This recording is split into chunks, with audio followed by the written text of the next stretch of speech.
in Monterey, California. It's a beautiful day and we are going to get certified as instructors for the kelp restoration project.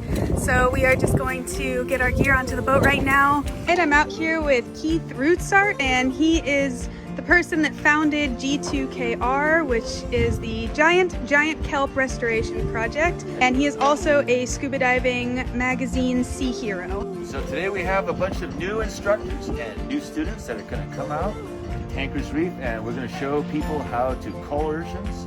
So I'm really excited to get going out here and get some new instructors and some new blood in the water here, because we're gonna rock it today. You're gonna see.